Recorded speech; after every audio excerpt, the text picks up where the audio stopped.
అమరావతి అభివృద్ధికి 11,000 కోట్ల రూపాయలను కేటాయించడం శుభ పరిణామం అన్న కొమ్మాలపాటి. పల్నాడు జిల్లా తెలుగుదేశం పార్టీ అధ్యక్షులు కొమ్మాలపాటి శ్రీధర్ మాట్లాడుతూ, అమరావతి అభివృద్ధి కొరకు ప్రభుత్వం 11,000 కోట్ల రూపాయలను కేటాయించడం శుభ పరిణామం అన్నారు.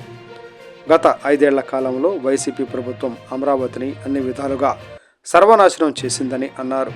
అమరావతి కొరకు 33,000 ఎకరాల భూమిని ఇచ్చిన రైతులను అనేక రకాలుగా అవహేళనకు గురిచేసి ఎందరో ప్రాణాలను బలి తీసుకున్నారని అన్నారు. విధ్వంసానికి గురైనటువంటి అమరావతి అభివృద్ధి కొరకు చంద్రబాబు నాయుడు గారు అహర్నిశలు కృషి చేస్తున్నారన్నారు. దానిలో భాగంగానే రాజధాని నిర్మాణాన్ని పునఃప్రారంభించి చివరి దశలో ఉన్నటువంటి భవనాలను పూర్తి చేసి పరిపాలనా సౌలభ్యం కోసం అధికారులకు కేటాయించారన్నారు. త్వరలోనే రానున్న రోజుల్లో అమరావతి పనులు వేగవంతం కానున్నాయన్నారు. అదేవిధంగా రాష్ట్ర ప్రజలు కలల రాజధాని అమరావతి అజరామంగా నిలుస్తుందన్నారు.